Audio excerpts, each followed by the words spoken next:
Apa yang pernah dikatakan oleh Pak Adnan Buyung Nasution, salah satu pakar hukum, beliau mengatakan seseorang yang menuduh maka dia harus membuktikan. Seseorang yang mendalilkan maka dia harus membuktikan dalilnya tersebut. Nah, kemarin yang terjadi adalah ketika Anies disuruh untuk membuktikan bahwa dia tidak melakukan pinjaman tersebut, nah itu kemudian backfire-nya adalah dibalik. Loh, kalian yang menuduh, coba buktikan bahwa Anies memang masih meminjam.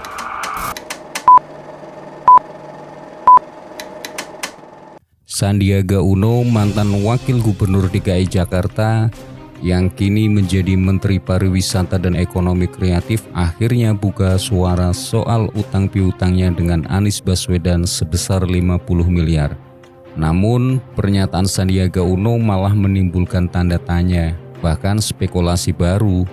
Setelah saya sholat istikharah, setelah saya menimbang konselor dengan keluarga, saya tidak ingin melanjutkan pembicaraan mengenai ini, kata Sandiaga Uno ketika ditanya wartawan saat menghadiri Harlah Seabad Nahdlatul Ulama di Jawa Timur, Selasa 7 Februari 2023. Sekilas tidak ada yang salah dengan pernyataan Pak Sandiaga Uno, malah sangat benar sebagai orang yang beragama.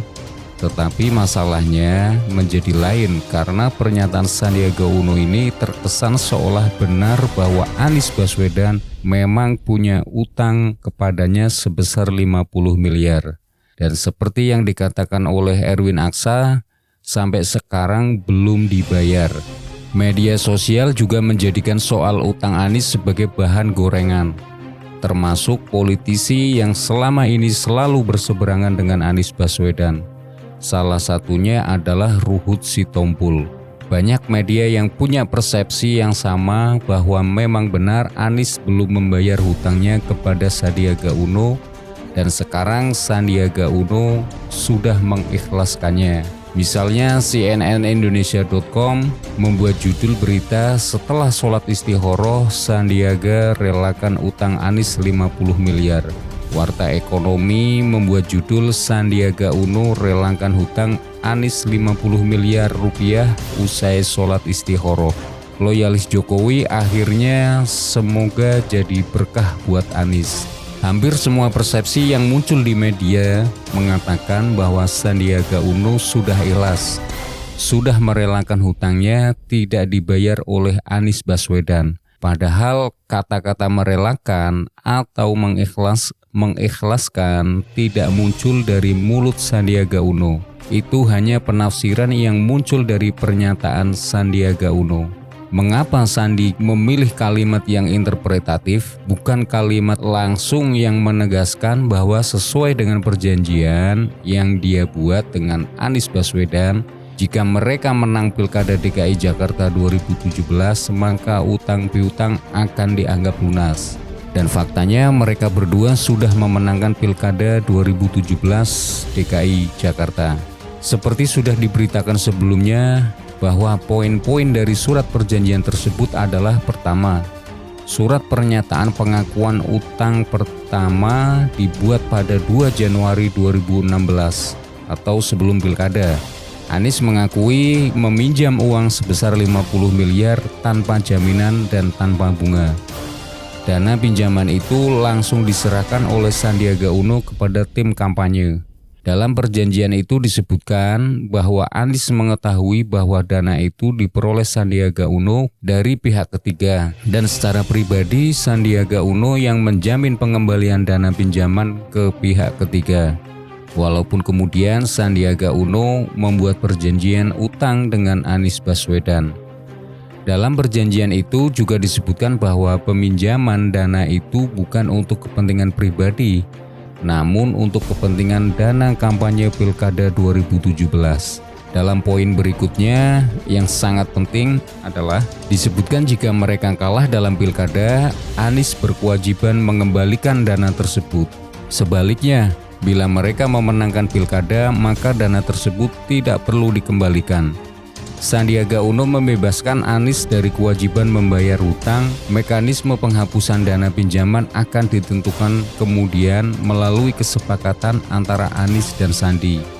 Kendati dibuat pada 2 Januari 2016. Namun surat itu baru ditandatangani Anies pada 22 Januari 2017.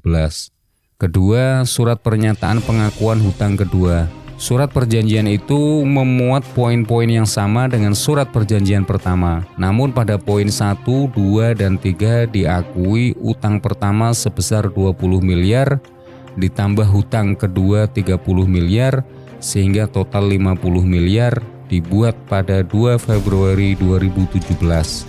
Namun baru ditandatangani oleh Anies Baswedan pada tanggal 6 Februari 2017. Di luar dua syarat pengakuan utang untuk pembiayaan kampanye dan pilkada putaran pertama tadi, ternyata Anies Baswedan juga kembali meminjam dana dari Sandiaga Uno jumlahnya 42 miliar rupiah. Dengan begitu, total utang Anies ke Sandiaga Uno sesungguhnya sebesar 92 miliar. Detail lain dalam surat itu sama dengan surat perjanjian utang pertama, termasuk utang dianggap lunas jika mereka menang. Dari ketiga surat perjanjian itu sangat jelas bahwa ada perjanjian hitam di atas putih bila mereka menang pilkada. Maka utang piutang itu dihapuskan. Atau dalam bahasa Sudirman Said, tim ses pemenangan Anies Sandi pada waktu itu ialah bahwa utang itu sudah lunas.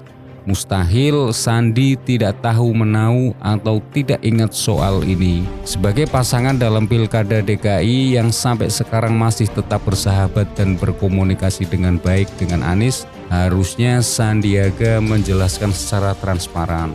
Apalagi apa yang pernah dikatakan oleh Pak Adnan Buyung Nasution, salah satu pakar hukum. Beliau mengatakan seseorang yang menuduh maka dia harus membuktikan. Seseorang yang mendalilkan maka dia harus membuktikan dalilnya tersebut. Nah, kemarin yang terjadi adalah ketika Anies disuruh untuk membuktikan bahwa dia tidak melakukan pinjaman tersebut, nah itu kemudian backfire-nya adalah dibalik. Loh, kalian yang menuduh coba buktikan bahwa Anies memang masih meminjam. Dan kemudian itu memang tidak bisa terjawab sampai sekarang. Dan yang membatalkan pun juga dari pihak Pak Sandiaga sendiri. Yang tadinya dia membuka itu dan kemudian dibatalkan sampai sekarang, kita juga belum tahu bagaimana sikap dari Erwin Aksa setelah semuanya itu jelas.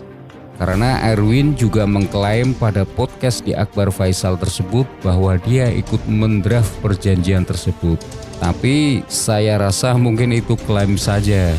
Karena kalau seandainya dia ikut mendraft, dia pasti akan tahu bahwa nama dia dan nama bapaknya disebutkan dalam perjanjian tersebut.